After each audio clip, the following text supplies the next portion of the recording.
It's January. 2 in the morning. The power's been out for 6 hours and it's not coming back tonight. You know this because the last text you got before your phone died said, "Widespread outage, no estimated restoration time." The temperature outside is 11 degrees. Inside it was 68 when the grid went down. Now it's 54 and dropping about 2 degrees every hour. You've got a wood stove. You've got a cord and a half stacked on the side of the house. So you load that firebox to the brim, shut the damper down to a sliver, and watch the flames settle into a low, lazy orange glow. Feels right. Feels like you're stretching the wood. Feels like you'll make it through the week. Here's what's actually happening. 60% of the energy in that wood is rising up your chimney as unburned gas. You're heating the sky. And that thick smoke condensing on the inside of your flue is creosote, which is how chimneys catch fire. So, you've taken your emergency heat source and turned it into a slow-burning liability that eats twice the wood it should and might burn your house down. I made this video so you stop doing that. Today, we're going to break down the actual physics of how wood burns, why almost everyone operates their stove wrong, and the 4 rules that cut your wood consumption roughly in half without buying a single piece of new equipment. Let's start with what nobody explains. Wood does not burn the way you think it does. When you light a fire, 3 things happen in sequence, and understanding this sequence is the difference between heating your home and heating your neighborhood. Phase 1 is evaporation. Even properly seasoned firewood holds 15 to 20% moisture. Before that log can burn, all that water has to boil off. Every BTU spent boiling water is a BTU that never warms your living room. This is why wet wood kills a fire. A log at 50% moisture spends half its energy just drying itself out. You might as well toss a pot of water into the firebox and wonder why it's cold. Phase 2 is where the real money is. Starting around 500 degrees Fahrenheit, the wood structure breaks apart chemically. This is called pyrolysis. It releases volatile gases, hydrocarbons, methane, hydrogen. These gases contain up to 60% of the total energy in that piece of wood. Read that again. 60% of your firewood's heat is not in the wood. It's in the gas that comes off the wood. If your firebox temperature stays below about 1,000 degrees, those gases don't ignite. They float up the chimney as thick, tarry smoke. They coat the inside of your flue with creosote, and they carry more than half your heating dollars into the atmosphere. That's not an opinion. That's thermodynamics. Physics doesn't negotiate. Phase 3 is what's left. The charcoal. The glowing embers. They look dramatic, but they represent only about 40% of the original energy. If your stove only burns charcoal effectively, you're living on leftovers from a meal you never ate. The whole goal, is to get your firebox hot enough that those volatile gases ignite inside the stove instead of escaping up the chimney. That happens above 1,000 degrees Fahrenheit.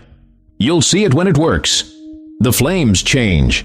They swirl in the upper part of the firebox, blue and gold, eating the smoke before it can escape.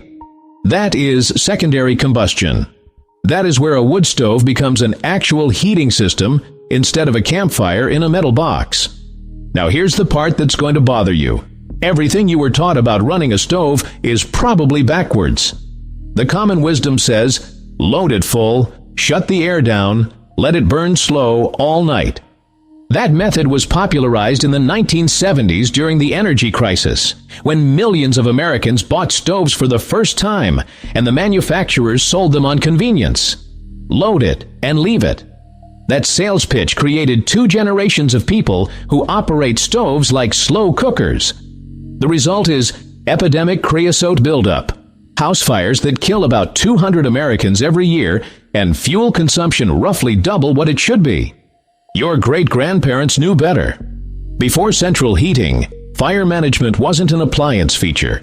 It was a skill. Families knew when to open the draft, how much wood to load, how to read the flame. That knowledge disappeared in one generation when oil furnaces arrived. And when the oil shocks sent everyone scrambling back to wood, the knowledge was already gone. The manufacturers filled that gap with shut the damper and forget it, convenient, profitable, wasteful. Here's what to do instead. Rule 1. Burn hot and burn short. Open your primary air intake fully. Let the fire roar. A moderate load burned intensely for 2 to 3 hours produces more usable heat than a packed firebox smoldering for 8. The math is simple. Hot fire equals complete combustion equals more heat from less wood. The thermometer on your stovepipe should read between 5 and 700 degrees Fahrenheit during active burn. If it's sitting at 300, you're making smoke, not heat. Rule 2. Control the fuel, not the air. This is the one that changes everything. Stop filling the firebox to the top and then choking the damper to slow it down. That is the thermal equivalent of flooring the gas pedal while riding the brake. If you want less heat, put in less wood. But leave the air open so what's in there burns completely. A small hot fire beats a large suffocated one every single time. Rule 3. Add thermal mass. Steel stoves radiate heat fast, but they also lose it fast. The fire goes out, the room goes cold. You can fix this without replacing anything. A cast iron pot full of water sitting on top of the stove absorbs heat while the fire burns and releases it slowly after the fire dies. A few fire bricks stacked along the inside walls of the firebox do the same thing. They absorb intense heat during the burn and radiate it back for hours. This is the same principle behind Scandinavian masonry heaters, which heat entire homes for 12 to 24 hours on a single intense burn. Those units achieve 85 to 95% efficiency. Your steel stove with a few bricks won't match that, but it'll beat what you're doing now by a wide margin. Rule 4. This one isn't optional. Your wood must be dry. Below 20% moisture content. Period. A moisture meter costs $8 to $12 at any hardware store. Split a log. Measure the freshly exposed face. If it reads above 20%, don't burn it.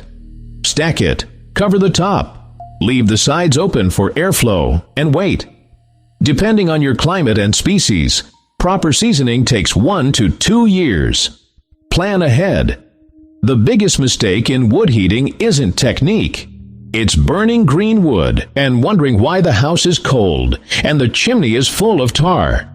40% moisture means 40% of your fire's energy goes to boiling water that contributes absolutely nothing to keeping you alive. No amount of damper adjustment fixes that. A note on wood species. A pound of dry oak contains roughly the same energy as a pound of dry pine. The difference is density. A cord of oak weighs nearly twice what a cord of pine weighs. So oak gives you more heat per volume, not per weight. Hardwoods, oak, hickory, maple, burn slower and hold a coal bed longer. Softwoods, pine, fir, spruce, light fast, and burn hot. They're excellent for getting your firebox up to temperature quickly, but they won't sustain it. Use softwood kindling to launch the fire, then feed it hardwood once the box is hot. And never, under any circumstances, burn treated lumber, painted wood, or plywood. Those materials release toxic compounds that will damage your lungs and your flue lining. Mistakes almost everyone makes. Mistake 1. They pack the firebox full and shut the damper down for an overnight burn. This is the most common error in America, and it doubles your wood consumption while tripling your creosote risk. Mistake 2. They burn wood that's too wet. If your logs hiss and steam when they hit the fire, they're not ready. Come back in a year. Mistake 3. They never check their chimney.